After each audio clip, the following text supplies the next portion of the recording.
Welcome to the Open Forum in the Villages, Florida podcast. In this show, we talk to leaders in the community, leaders of clubs, and interesting folks who live here in the villages, to give perspectives of what is happening here in the villages. We hope to add a new episode most Fridays at 9 a.m. We are a listener-supported podcast. You can become a supporter for as little as $3 per month, or you can choose to pay more. To become a supporter, go to openforuminthevillages.com and click on Support in the black box. There will be shoutouts for supporters in episodes. In Season 4, we have made some dramatic improvements and changes. First is a clarification of the podcast's title. It is Open Forum in the Villages, Florida, to make clear that this is a regional show, independently produced for folks who live in Central Florida and the Villages areas. Second is a dramatic increase in the use of AI in the creation of each episode. In fact, the show's announcers are now all AI voices, including me, Emily. Hope you enjoy. This is Mike Roth on Open Forum in the Villages, Florida. I'm back with Jim Bodenner, and we're going to be talking a little bit more with Jim about some of the additional projects he is involved with. I wanted to talk more about, Jim, the National Retiree Legislative Network. What type of issues do you guys work on? It's a national organization. It's a nonpartisan, nonprofit organization based in Washington, D.C., and I'm the president of the Villages chapter of the National Retiree Legislative Network. The NRLN advocates for issues that impact retirees, meeting with members of Congress on a regular basis. My role here in the Villages is not so much advocacy, although I do go to Washington, D.C. once a year to talk to legislators. My real role here is education, to try to educate folks here in the villages on issues that are important to us. Some of them are issues that the NRLN regularly deals with. Some are issues that just as retirees we regularly deal with. I do it regularly. I'm a public speaker on a regular basis, trying to educate folks on complex issues. So if someone wants to contact you after they listen to this podcast, how do they do that, Jim? They can send me an email at bodennerj@gmail.com. That's my last name, BODENNERJ@gmail.com. I would be glad to talk to you. I'd be glad to talk to your groups. I'm going to be speaking soon at a church. I speak to Rotary clubs. I speak to lots of different organizations on a regular basis about these very important issues. Mm-hmm. Jim, what are some of the issues relative to long-term care? Yes, long-term care. My wife and I owned a long-term care business in Michigan for 20 years. My wife's a very smart lady. She was the administrator of our facility. We owned an assisted living facility and a skilled nursing home. Long-term care is very, very expensive. We all talk about medical insurance and the cost of medical insurance. That's a very, very important conversation. But I don't hear anybody talking about the cost of long-term care. So what do you think the cost of long-term care should be or is? The cost of long-term care, the national average to stay in a skilled nursing home is about $110,000 a year. It's higher here in the Central Florida area, in the Villages area. Assisted living is a lower level of care, and assisted living can run anywhere from $6,000 to $8,000 a month. It's going to change. It's going to be different community by community. I'm a huge advocate of long-term care insurance. I'm asked the question all the time. Do I like long-term care insurance? My answer to that is yes, provided that you purchased it 20 to 25 years ago from one of a handful of companies that were smart enough to properly underwrite it 25 years ago and are still in business and financially strong today. Those policies provided benefits that once they start, many of those policies go on forever. The policies that you might buy today look more like, they're all different, but they look more like a whole life insurance policy where you're buying, in quotes, insurance for a fixed period of time, maybe a couple years of maximum insurance. I've always said the risk of long-term care isn't that you're age 85 or 90 and you need a skilled nursing home for 1 or 2 years. That's not the risk. The risk is you're 60, 65, 70, and you need long-term care for 20. That's the multi-million-dollar risk that very few of us are prepared to meet. Long-term care is expensive. It's a financial planning decision. If cash works real well in your long-term care insurance planning, cash works great if you've got enough of it. But if you don't, you need a backup plan. What's plan B? I'm a plan B guy. Mm-hmm. What's plan B? Long-term care insurance, if you bought it many years ago. And what are the right companies? Well, I don't want to start pitching any company. Not to pitch the company, but give us a couple of examples. My wife and I were fortunate enough to have some good advice 25 years ago from a trusted friend. We purchased our policies from Northwest Mutual Insurance Company. Great company. Are the policies today expensive? You bet they are. But they're also providing $10,000, $12,000 a month in long-term care benefits for myself and a similar amount for my wife. Once those benefits start, they'll go on for as long as our disability continues. Yes, it is expensive, but it also provides a safety net below our financial plan to take care of our needs if we need them. If we don't, we lose. Mm-hmm. But the backup plan, Mike, the Plan C? The Plan C, yes. Mm-hmm. I'm a Plan A, Plan B, Plan C guy. Plan C is, the line I always use is long-term care starts at home. Think about either building or remodeling your home to make it zero step. Mm-hmm. Here's what I mean by zero step. People would love to live in their home as long as they can. People would rather bring home health care into their homes rather than living in an assisted living facility. Mm-hmm. At least many people would prefer that. The problem that we have is we have all of these 4-inch steps around our house. At the front door, at the lanai entrance, we've got 4-inch, the garage door, 4-inch steps. You can get rid of those steps. There's very easy engineering things that can be done to eliminate them. The interior doors of people's homes are 32, 33 inches wide. They need to be a minimum of 36 inches. Not a problem. Talented carpenter with a sawzall can replace that 33-inch door in a heartbeat, re-drywall, a little electrical work done. Most difficult room in the house is the master bedroom and the master bath. You need to make sure that you can go from the front door to the bedroom to the master bath, all with at least a 36-inch unobstructed track. Well, once you get in that bathroom, what do? We have what I love, garden tubs. They'll, broken hips. They're great. They're great for the orthopedic folks, but not so good for the seniors, the We retiree. have to step over to get into it. You got to step over to get into it, and then you've got to step out without falling to get out. So what I recommend if you've got a garden tub, this is what I did when my wife and I remodeled our home here in the Villages. We ripped out that garden tub. We had the carpenter take the concrete out, the 4 inches of concrete down, all the way down to the sand. Take that 4 inches, get rid of that 4 inches of concrete, replace it with 2 inches of concrete, and then turn over the last 2 inches to the tile guy so that all the water drains to the drain. Mm-hmm. You now have a zero-step shower. Don't you dare put a door on it that is at less than 36. Better to have it about 42-inch entrance. Mm-hmm. My shower, I did put up a beautiful piece of glass that really isn't needed because the water goes all to the drain, but it's got a 42-inch entrance into the shower, zero step. What do you think about those tubs that look like they're 3 feet tall? Yep. And they have a doorway that seals the water so you could fill it with water? They're great. They're expensive. Mm-hmm. They're great. If you do prefer a bath tub rather than a walk-in shower, yeah, they're great. They're pricey. They do take some maintenance. In our business, we had several of them over the years. They work well. Mm-hmm. Okay. Are there building codes that are a problem? I understood that the building codes required these steps that the builder puts in. I had a builder one time tell me that I couldn't get rid of that 4-inch step at the front door because of a flood risk. This was a builder that had built homes forever. And I looked at him and I said, "What did you just say? Did I drop the elevation of the entire house down 4 inches? I didn't change the elevation of the house. The house is still 4 inches up. You just can't see the 4 inches because I raised the pavers at the front door. I broke the pavers back about 12 foot and reset those pavers, getting rid of that 4 inches. So you made a 12-foot ramp. What 12-foot ramp that you can't see? You cannot see that ramp. It disappears in the landscaping. It disappears. You don't know when you walk in my front door that you just walked in a 4-inch ramp. Mm-hmm. But you're exactly right. That's what I did. I created a ramp. Okay, good. Is there anything else that the National Retiree Legislative Network does that our folks should be aware of? Yes, they do. They advocate for a lot of very, very technical issues, from de-risking pension plans that a company has and they sell them off to a third-party company. There's risk attached to that. The Pension Guarantee Fund won't provide reinsurance on that risk.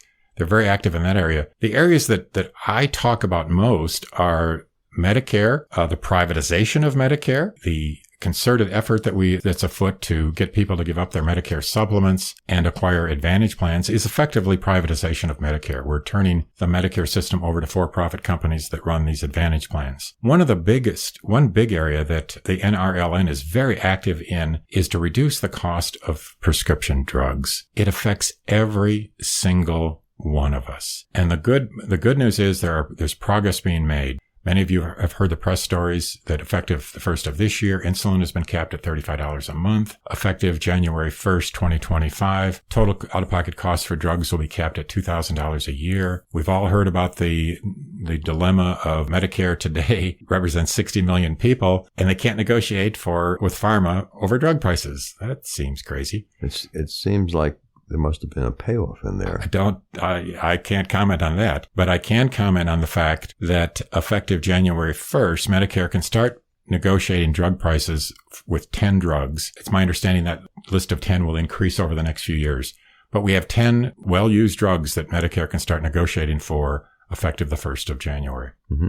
Let me ask you a different question about allowing fire department to have access to your home when you can't open the door. You're either away or you've fallen down inside your home. We've had a couple of people that I know fall. Yeah. Okay. There's a device called a Knox box. Great question. I had the pleasure to spend time with the fire department and the police talking about some of these non-traditional law enforcement issues. Mm-hmm. And I've included, when I'm out talking, I talk about these issues, not as an expert because I'm not, but the sheriff has told me, look, you want a speaker? Bring us out. We'll tag team a presentation with you. One of them is the Knox box. Let's say you just called 911. Mm-hmm. And you're unable to get out of your bed, but you call 911. Mm-hmm. The fire department, the police come to your front door. It's locked. Right. What are they going to do? I can tell you what they're going to do. They're going to break your front door down. You can buy what's called a Knox box. You've seen them on commercial buildings. They're little secure boxes that hang on the side of your house. You bolt it to the side of your house. You call the fire department. They come out and lock your house key in that Knox box. You don't have a copy to that key. The only person that has the Knox box key is the fire department. Now, if you call 911, they know that you've got a Knox box. They use their master key to open the Knox box, get your house key, open your door, come into your home. They didn't break your front door down. Good program. I've got one in my house. The fire department was great. We learned about it through a presentation the fire department made to our Rotary Club. Is it expensive? The Knox box was about $100, as I recall. Mm-hmm. The fire department, of course, doesn't charge you to come out and lock your key in it, but they support it very much. And there's only one master key for all Knox boxes? I'm not sure how their system works, but it is secure. I don't concern myself with it, but I do know the fire department can get in my home if they need to. Mm-hmm. And there's no problem like the post office has with their master keys? I have not ever heard of a problem with the Knox box. Mm-hmm. And there's no problem in putting them on private dwellings as opposed to commercial? Not at all. Not at all. The fire department here in the villages strongly encourages it. Mm-hmm. I had never heard about it. So that's something on the to-do list that everyone now got. Yes. Okay. What is your feeling about the AED program? Some neighborhoods here in the villages have AED boxes supported by the villagers in that village. Yes. It's a great program. I'm personally a trained AED responder. We have 2 of them in our neighborhoods. They save lives. If you can get to that person quickly, it can save their lives. The community we live in is only about 2 minutes from the firehouse, so it's real hard for us to get there, the trained AED folks to get there before the fire department and police department get there. But that AED will save people's lives. And they also train the first responders on CPR. CPR can save your life. It might save your spouse's life if you know how to do it. Mm-hmm. Let's talk a little bit more about non-traditional law enforcement. What's going on here in the villages about that? Well, there are a number of topics that I include on my talking point list, but let me talk about one that is so interesting. If you dial 911, if I dial 911, the 911 operator is going to look at the call and say, interesting, this guy's from Grand Rapids, Michigan. No, he's not. He lives in the villages. But my iPhone, we all have phones, right? Cell phones from somewhere else. We brought our phone numbers down here, right? Yep. Portability. And mine is from Michigan. You can download the Smart 911 app off the App Store. You go into that app and you put your real information in. Who are you? What drugs are you taking? Who's your emergency contact? What's your spouse's name and phone number? Could you tell our listeners the name of that program again? It's smart911.com, or just go to the App Store and download the Smart 911 app. You put it on your phone. Put it on your phone, username and password, of course, fill out whatever information you want to provide. And now if you call 911, all of that data through the enhanced 911 system will gravitate over instantly to the 911 operator. So does that include every drug that you're taking? If you put them in there, it will. And I can comment here on the importance of drugs, that your emergency people know what drugs you're taking. Let me give you an example. If you have a stroke and you're unconscious and you're in an emergency room, what's the first question that the emergency room doctor is going to ask you that you're not going to be able to answer because you're unconscious? What drugs are you on? What drugs are you on? Why is that important? Because that doctor wants to know whether they can give you the clot-busting drug. I'm not a doc. I'm not a doctor. Don't even pretend to be. But I do know that that is a wonderful drug. It's got to be administered very quickly. I think it's like a 2-hour window that they have to administer that drug. But they cannot give you that drug if you're on a blood thinner. So if you're on Eliquis or some other blood thinner, you've got to be able to tell that physician the drugs that you're on. So if you tell them that you're on Eliquis, what do they do for you? Well, they're not going to give you the clot-busting drug. There's other treatments that they can provide.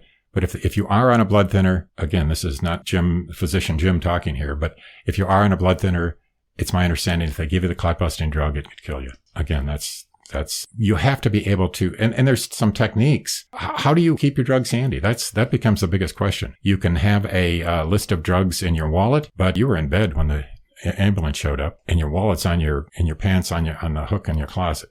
That's not going to help. No, that's not going to help very much. I've become the new unofficial, unpaid, unsponsored spokesperson. Poster boy. Again, don't work for him. Don't get paid. But a dear friend of mine, a guy that's really smart, a guy named Dave Baer, did a presentation to, he's also a geek, which, he probably can call himself a geek, but he did a presentation to our Rotary Club recently on how an iWatch can save your life. A what? An iWatch, an Apple iWatch. How does that work? Yeah, how does that work?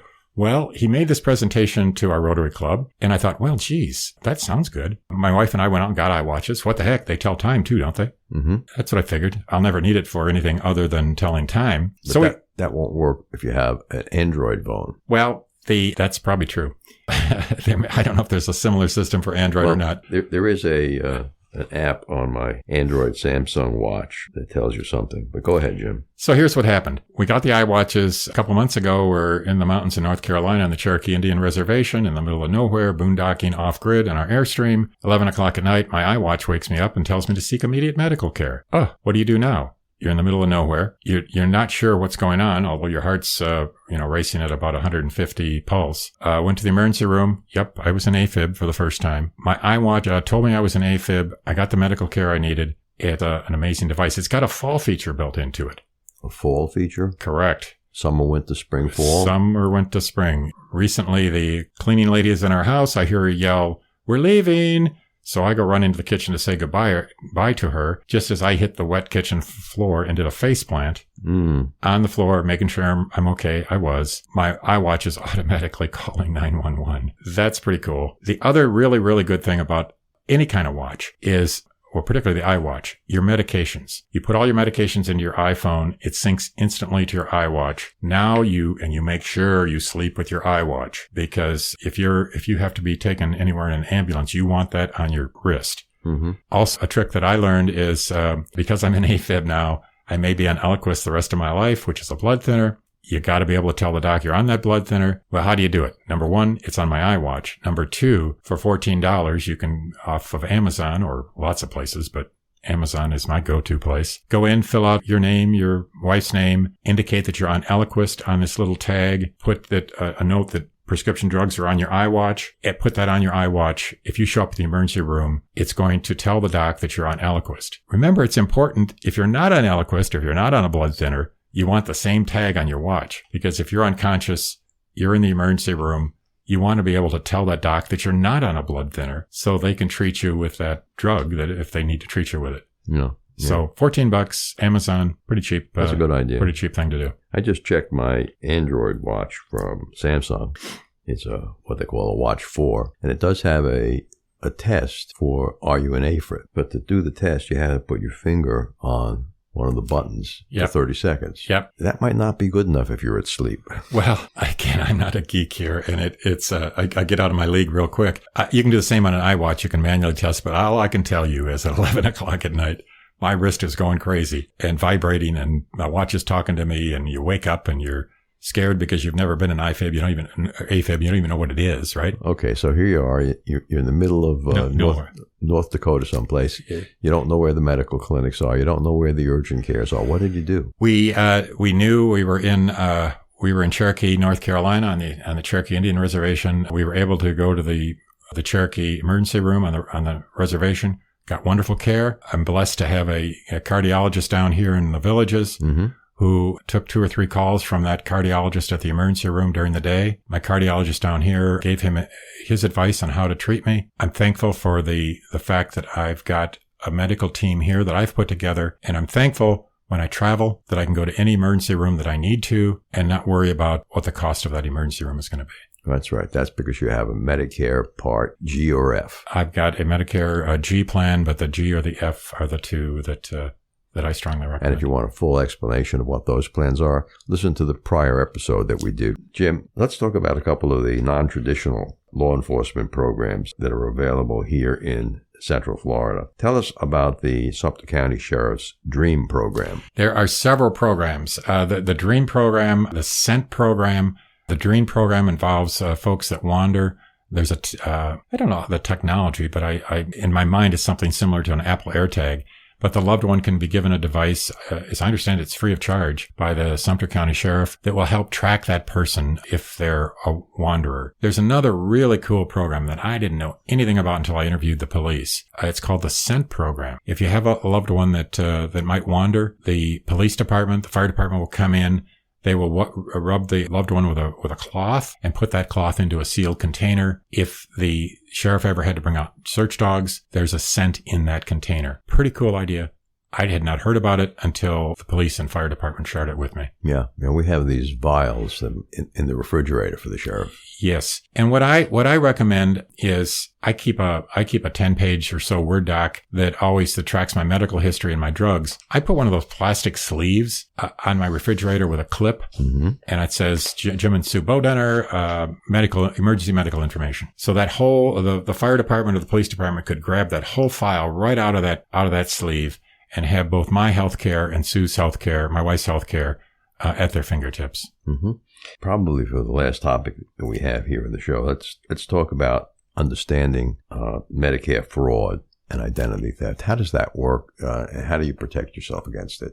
Oh, it's a complex issue. It truly is. Number one, if you download my Plan for Life checklist, the first thing I recommend, there are 3 credit bureaus. You can permanently place a credit freeze on each of those 3 credit bureaus. And the forms are in my Plan for Life checklist. Fill in the blank forms. You send those forms to the credit bureaus. They'll send you back a random ID number. Now that the only way you will unlock that credit report is if you can provide that random ID number. It's real easy. If you go to Verizon and you're getting a new cell phone, they want to do a credit check on you, no big deal. You ask them what credit, they say TransUnion. You go in, you unlock TransUnion for 2 days. They run their credit check. It drops back down. Nobody gets into that credit file, including the bad guy. And including yourself, unless you can produce that random ID number. It's a great first step. Is that better than having something like LifeLock? Well, LifeLock, if you want to spend a couple $100 a year, or whatever it is, I'm not sure what the cost is, to trip the bad guy as they're running out of the bank, LifeLock will do it. If you want to lock the front door of the bank, put a credit freeze on your file. There's other really interesting things. Credit cards. We all have credit cards, right? How many times a year do each of us get our credit cards hacked? Periodically. Swipe. Somebody steals it, yeah. Steals it. Yeah, they steal your credit card and they charge stuff that isn't you. It happens. It's happened to me. You can go to the alert section on your credit card website and set up an alert and have a text message sent to you, not for every transaction over $10, every transaction over 0 cents. You don't want to do $10 because the bad guy will go in and test your account for $8.43. And now you're going to get a real-time text message every time that card is swiped. My wife loves it because I can follow her around town. That's interesting. I thought you were going to say $1,000. No. Not a penny. Not a penny. Zero. Anytime anyone swipes your card, you get a text. That is fantastic. It's free. Easy to do. The other thing that people should know is property theft. I really like your house. I think I'm going to quit claim your house to an offshore LLC that I just set up. But how do you stop that from happening? Well, if you go to the Sumter County website There's an FBI notice on that website that talks about the fastest growing identity theft or theft in the country. It's this mortgage theft. Sumter County, and I think Lake County has it too. You can go and a couple clicks of a button and you can tell Sumter County what name, who you are, what's your phone number, what's your email address. Now, if any illegal document hits the public record with that name on it, you're going to get a phone call or an email from Sumter County telling you that somebody just recorded a quitclaim deed on your property. Does it prevent it from happening? No. But do you find out about it today rather than 5 years from now? Yes. Sumter County strongly recommends it. Like I said, I think Lake County does too. But it's real easy. Took me 5 minutes to register on it. But identity theft's a big deal. We all see it every day in our lives. Good, Jim. Let's take a couple of seconds here and listen to an Alzheimer's tip from Dr. Craig Curtis. This is Mike Roth and Dr. Craig Curtis. We're talking about Alzheimer's disease. Dr. Curtis, when an individual decides to participate in an Alzheimer's study, are there any inpatient days required? Not in any of the studies or research that I do, but there are research trials out there where patients can spend time in an inpatient setting while taking part in research. But here in the Villages, I am not aware of any.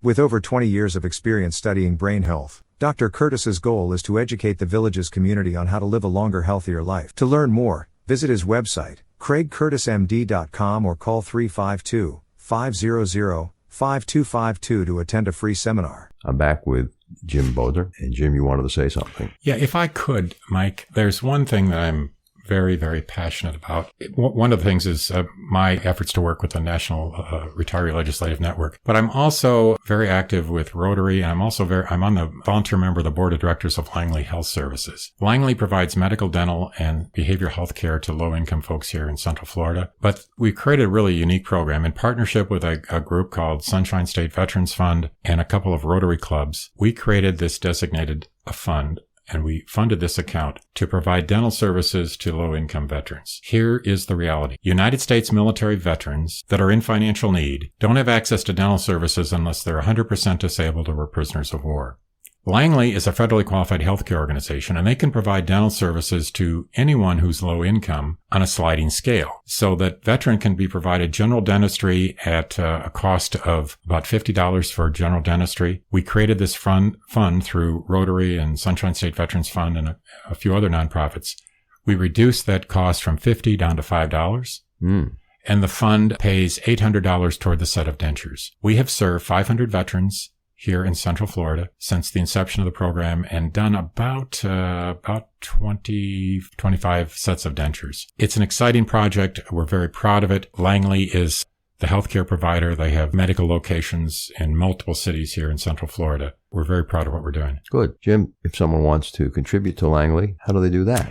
They can send me an email at bodennerj@gmail.com. Spelling your last name for our listeners. It's Bodenner, B as in boy, ODENNERJ@gmail.com. If you'd like to support the Veterans Program, and you do write a check, I can give you an address when you call. You want to note it that it's a donation to the Smiles for Veterans Dental Program. We're doing good work, and we want to continue to do so. Great. Jim, thanks very much for joining us today. Thank you.